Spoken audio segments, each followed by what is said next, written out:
चित्रपटामध्ये एक सीन आहे जिथे गौरी नलावडे कोणाला तरी म्हणतीये, की "तुला जितका धक्का बसलाय ना, तितकाच मला देखील बसलाय. पण मी नाही ना ब्लेम करत आहे तुला." आणि तिथून पुढचा अख्खा सीन तिने अक्षरशः खाऊन टाकलाय. एकतर्फी सीन होता तो तिथून पुढचा अख्खा, ज्याच्यामध्ये समोरच्या व्यक्तीला काही जास्त डायलॉग्स नव्हते, काहीच नव्हतं. पण अख्खं तिच्या खांद्यावरती तो अख्खा सीन त्यांनी टाकला होता डिरेक्टरने म्हणजेच प्रसाद ओक यांनी आणि तिने अक्षरशः तो सीन गिळलाय. गौरी नलावडे ही ऑलरेडी माझी अत्यंत आवडती अभिनेत्री.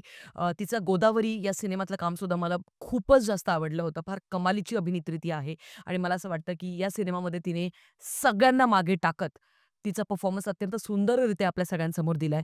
ती अत्यंत खट्याळ, मिश्किल आणि रुबाबदार वाटली मला अख्ख्या चित्रपटामध्ये.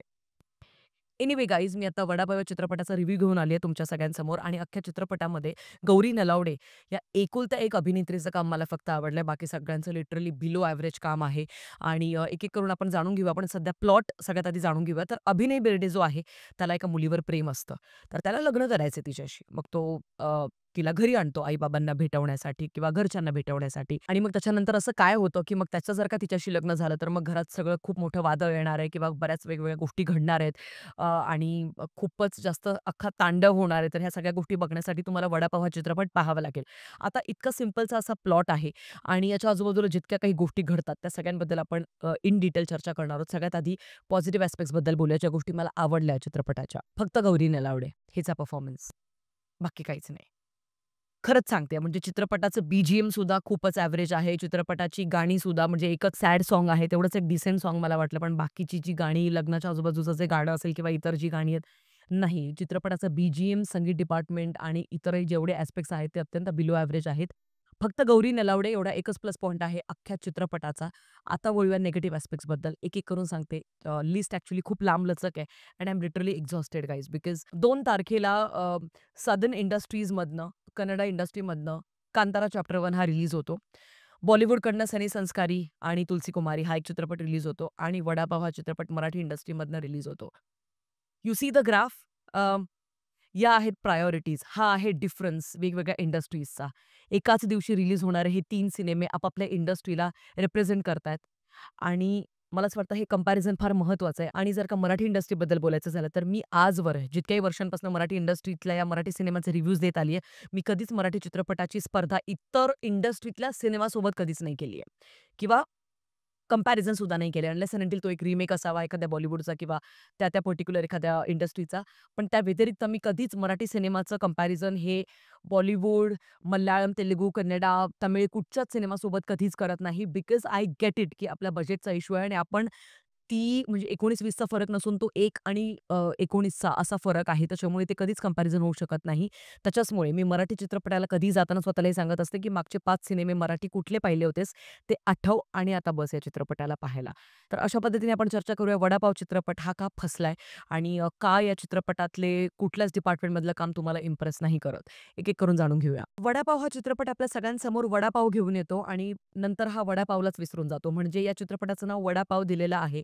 पण 10व्या मिनिटानंतर म्हणजे 10 मिनिटामध्ये बऱ्यापैकी त्यांनी एस्टॅब्लिश केलंय वडापाव हे नाव का दिलं जातंय कारण का तो प्रसाद ओक यांचा एक पिढ्यागत असा बिझनेस आहे आणि मग ते सांभाळतायत आणि फॉरेन कंट्रीमध्ये जाऊन त्यांनी ते वडापावचं आउटलेट टाकले आणि चिक्कार पैसा कमावतायत. बरं ही गोष्ट बघून चांगली वाटलं, की कधीतरी मराठी सिनेमांमध्ये मराठी माणूस हा श्रीमंत पण असू शकतो बाबा हे दाखवलं त्याबद्दल नक्कीच आभार मेकर्सचे. पण हां, म्हणजे पहिल्या 10 मिनिटात आपल्याला ते सांगितलं जातं, पण त्याच्यानंतर वडापावला विसरून जातात सिनेमावाले आणि वडापावचा नंतर काही संबंध राहत नाही अख्ख्या चित्रपटाच्या कथेशी, ना त्या पात्रांशी. चित्रपटातले जे पात्र आहेत गौरी नलावडे, सविता प्रभूणे आणि प्रसाद ओक या तिघांना जर सोडलं तर बाकी सगळे अत्यंत लाऊड ॲक्टिंग करतायत, लाऊड एक्सप्रेशन्स देतायत, लाऊड डायलॉग डिलिव्हरीज करतायत. लिटरली म्हणजे ती ॲक्टिंग इतकी लाऊड तुम्हाला वाटते ना, की काही-काही ठिकाणी तर तुम्हाला ती ओव्हर ॲक्टिंग वाटू लागते आणि हे मी खूपच जेन्युइनली तुम्हाला सांगतेय. शाल्व किंजवडेकर हा एक अभिनेता आहे या चित्रपटामध्ये. त्याचं अख्खं पात्र खूपच इरिटेटिंग आहे. म्हणजे अख्ख्या चित्रपटामध्ये तो फॉरेन ॲक्सेंटमध्ये बोलतोय. पण फॉरेन ॲक्सेंटमध्ये बोलताना जिथे-जिथे आर हा शब्द येतो, जसं की "हे हाऊ आर यू?" आता इथे म्हटल्यानंतर आर रोल जे फॉरेन कंट्रीतले लोकं आहेत त्यांना आपल्यासारख्यांना आर असं नाही म्हणता तर त्यांची जीभ आपोआप ते रोल करतात आणि त्याच्यामुळे त्यांचा उच्चार तसा होतो, प्रोनन्सिएशन तसं होतं. पण तो अख्ख्या चित्रपटामध्ये सगळे इंग्रजी शब्द ज्याच्यामध्ये आर, आर, आर, आर आहे, तिथेच ॲक्सेंट वापरतोय. पण अर्जुन हे नाव तो अर्जुन असं घेतोय म्हणजे र जसा एक भारतीय माणूस अर्जुन र हा तो उच्चारू शकतो अतिशय योग्यरित्या, ठळकपणे तसा तो घेतोय. So it makes no sense again आणि तो ॲक्सेंट इतका म्हणजे वाईट वाटतो कानांना ऐकायला, की खरंच सांगते. म्हणजे हे बघा, आता एखादा आपला माणूस एखादा फॉरेन ॲक्सेंटमध्ये बोलले म्हणून वाईट वाटतं का? तर अजिबात नाही. पण तो क्लिअरली फेक ॲक्सेंट वाटतो हे आपल्याला कळतं. कारण जसं मी म्हटलं अर्जुन हे नाव तो खूपच नॉर्मली घेतोय. पण बाकीचे जे आणि मराठीत बोलताना शुद्ध मराठीत बोलतोय व्हिच इज फाईन. कारण का तिथे राहिल्यानंतर मग तुम्ही शुद्ध मराठीत नाहीच बोलत असं काही गरजेचं नाहीये. पण तेच आर म्हणजे त्याच्यामध्ये थोडासा तो एक ॲक्सेंटचा तो एक प्रॉब्लेम मला जाणवला आणि तो एका ठिकाणी नाही, तो पूर्ण चित्रपटात जाणवला. त्याच्यामुळे ते फार वाईट वाटत होतं कानांना ऐकायला. या चित्रपटाची कथा, पटकथा आणि संवाद सिद्धार्थ साळवी यांनी लिहिलेले आहेत. त्याच्यामुळे या चित्रपटाचं लिखाणच फार वाईट आहे आणि याचं संपूर्ण श्रेय त्यांनाच मी देईन. कारण प्रसाद ओक यांचं कॅरेक्टर जे आहे, यांचं पात्र जे आहे, ते तुम्हाला चक्क आवडणारच नाही. नावडतं पात्र बनेल ते तुमचं. अतिशय लूजर असं एक पात्र जो म्हणजे आय डोंट नो त्याच्या शेड्सच आपल्यासमोर एस्टॅब्लिश होत नाही ॲक्चुअली आणि जिथे म्हणजे तो एका ठिकाणी ॲक्चुअली कोणाला तरी ब्लेम करतोय. आता ते कोणाला ब्लेम करतोय मी काहीच तुम्हाला फोडणार नाहीये स्टोरी. मला काहीच स्पॉइलर्स द्यायचे नाहीयेत. पण तो कोणाला तरी ब्लेम करतोय आणि तिथे काहीच संबंध नाहीये त्या व्यक्तीला ब्लेम करायचा आणि तिथे तुम्हाला लिटरली असं म्हणजे त्या पात्राशी तुम्हाला घृणा निर्माण होते पर्टिक्युलर काही सिक्वेन्सेसमध्ये आणि क्लिअरली ते ॲक्चुअली गरजेचं नव्हतं. तिथे त्याचं लिखाण खूप सुंदररित्या होणं गरजेचं होतं आणि कारण प्रसाद ओक अत्यंत दर्जेदार अभिनेता आहे. कारण तुम्ही बिलीव्हच नाही करणार, की हा तोच प्रसाद ओक आहे, ज्याने धर्मवीरमध्ये इतकं सुंदर काम केलंय आणि म्हणजे गिळलाय तो सिनेमा अख्खा त्याच्या अभिनयावरनं आणि इथे अत्यंत बिलो एव्हरेज काम आपल्याला प्रसाद ओक सारखा दिग्गज अभिनेता करताना जेव्हा दिसतो, तेव्हा लई वाईट वाटतं. आतून तीळ तुटल्यासारखं वाटतं. अभिनय बेड याचा परफॉर्मन्स ठीकठाक आहे. त्याच्या वाट्याला जे आलं त्याने ते सुंदररित्या निभावण्याचा प्रयत्न केलाय आणि तो प्रयत्नच आपल्याला जाणवतो. बाकी ऋतिका श्रोत्री आणि रसिका वेंगुर्लेकर यांचे कॅरेक्टर्स लिटरली खूप बिलो एव्हरेज होते आणि काही-काही ठिकाणी फारच डम दाखवलेत म्हणजे आणि ते जर का हसू आणण्यासाठी होते, तर क्लिअरली कुठेच चित्रपटात हसू नाहीयेत त्यांच्या पात्रांच्या अवतीभोवती. त्याच्यामुळे ते नाही मी म्हटले ना, लिखाणामध्ये हा चित्रपट साफ गणलाय आणि नाही तुम्हाला आवडत आहे चित्रपटाचं लिखाण. पटकथा अत्यंत रटाळवाणी आहे. ऑफकोर्स ट्विस्ट एंड टर्न्स आहेत, पण ते ट्विस्टबद्दल मी आता पुढे बोलणार आहे. पण ओव्हरऑल या चित्रपटाची पटकथा अजिबात तुम्हाला म्हणजे नाही इम्प्रेस करणार. यांनी चित्रपटाच्या सेकंड हाल्फमध्ये ॲक्चुअली खूप मोठा ट्विस्ट दिलाय आणि तो ट्विस्ट आल्यानंतर इव्हन आपण पण शॉक होऊन जातो.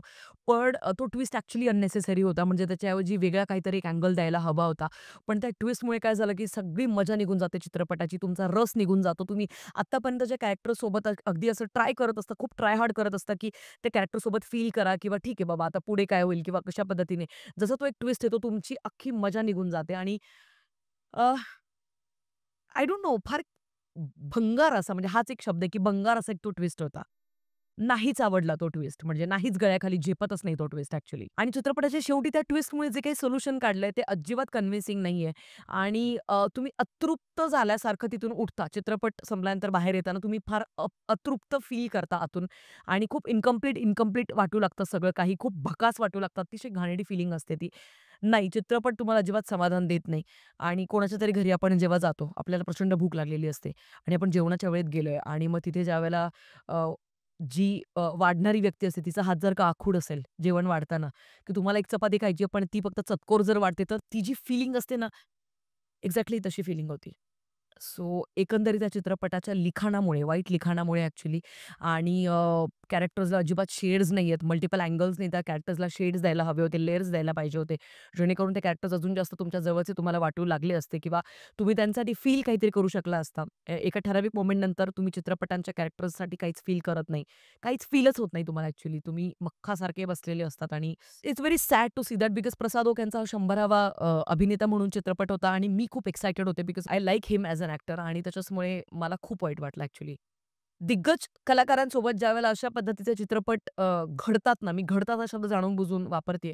कारण हा एक प्रसंग घडला जो का चित्रपट घडलाय त्यांच्यासोबत, जो अजिबात नाही करत नाही मोठमोठ्या कलाकारांना. सविता प्रभुणे यांच्याबद्दल जर का बोलायचं झालं तर त्यांचं कॅरेक्टर असं दाखवलंय, की ते काही घरांमध्ये नसतात का खवचट बायका, की त्यांना सगळं कंट्रोल करायचं असतं आणि मग त्या म्हणतील तीच पूर्व दिशा किंवा त्या जर का म्हणाल्या, की आज सूर्य पश्चिमेकडनं उगवला, तर सगळ्या घरच्यांनी ते मानायचे, की पश्चिमेकडनंच उगवलाय. त्या म्हणतील त्यावेळेला तीच भाजी बनली पाहिजे. तर अशा एका खवचट पद्धतीचं कॅरेक्टर सुरुवातीला ते देतात. ते शेड त्यांना देतात सविता प्रभुणे यांना आणि मग नंतर सविता प्रभुणे असं काही वेळानंतर असं म्हणताना दाखवल्यात, की "अरे, मी तर फार प्रोग्रेसिव्ह आहे, पण मग इतर प्रोग्रेसिव्ह नाही ना, त्यांचं काय? त्यांना नाही झेपणार या गोष्टी." सो काय आहे हे म्हणजे अगेन ते एकदम कॉन्ट्राडिक्ट करणाऱ्या त्या 2 गोष्टी होत्या. सो मी म्हणते ना, की लेयर्स व्यवस्थित न दिल्यामुळे ते कॅरेक्टर्स सपशेलपणे आपटतात तुमच्या सगळ्यांसमोर. And last but not the least Gauri Nalawade हिचा जो एक लव्ह इंटरेस्टचा सीन आहे, आता तो कोणासोबत काय ते तुम्हाला चित्रपटामध्ये समजेल. तर तो नाही कन्विन्सिंग वाटत. म्हणजे ते ज्या पद्धतीने दाखवलंय, की how she fail in love with that person. So ते नाही अजिबात कन्विन्सिंग नव्हतं आणि खूप फोर्सफुली ते वाटत होतं ॲक्चुअली. हां, म्हणजे त्याच्यानंतरचे जे फॉलोड बाय सीन्स होते ते नक्कीच थोडेफार सेन्स बनवत होते. कन्व्हर्सेशन्स थोड्याफार डीपली त्यांनी लिहिण्याचा प्रयत्न केलाय, पण ते अजून जास्त खोलवर लिहू शकले असते असं मला वाटतं. ओव्हरऑल उथळ लिखाणामुळे हा चित्रपट जो आहे, तो तुम्ही काही त्याच्यामध्ये फील नाही करत आणि एकंदरीत हा होता माझा रिव्ह्यू वडापाव या चित्रपटाबद्दलचा. मी या चित्रपटाला देईन 1.5 स्टार्स आउट ऑफ 5 आणि मी लिटरली 1 स्टार देणार होते, पण हाल्फ स्टार अजून ॲड मी केलाय फक्त आणि फक्त गौरी नलावडे हिच्या अभिनयासाठी. बाकी तुमचं काय म्हणणं आहे वडापाव या चित्रपटाबद्दल ते कमेंट सेक्शनमध्ये कळवायला प्लीज विसरू नका. भेटूया पुढच्या व्हिडिओमध्ये. तोपर्यंत काळजी घ्या आणि हो, मी कांतारा चॅप्टर 1 याचाही रिव्ह्यू माझ्या चॅनलवरती टाकलेला आहे. सनी संस्कार की तुलसी कुमारी याचाही रिव्ह्यू माझ्या हिंदी चॅनलवरती टाकलेला आहे. So don't forget to watch those videos also आणि भेटूया पुढच्या व्हिडिओमध्ये. काळजी घ्या. Peace out.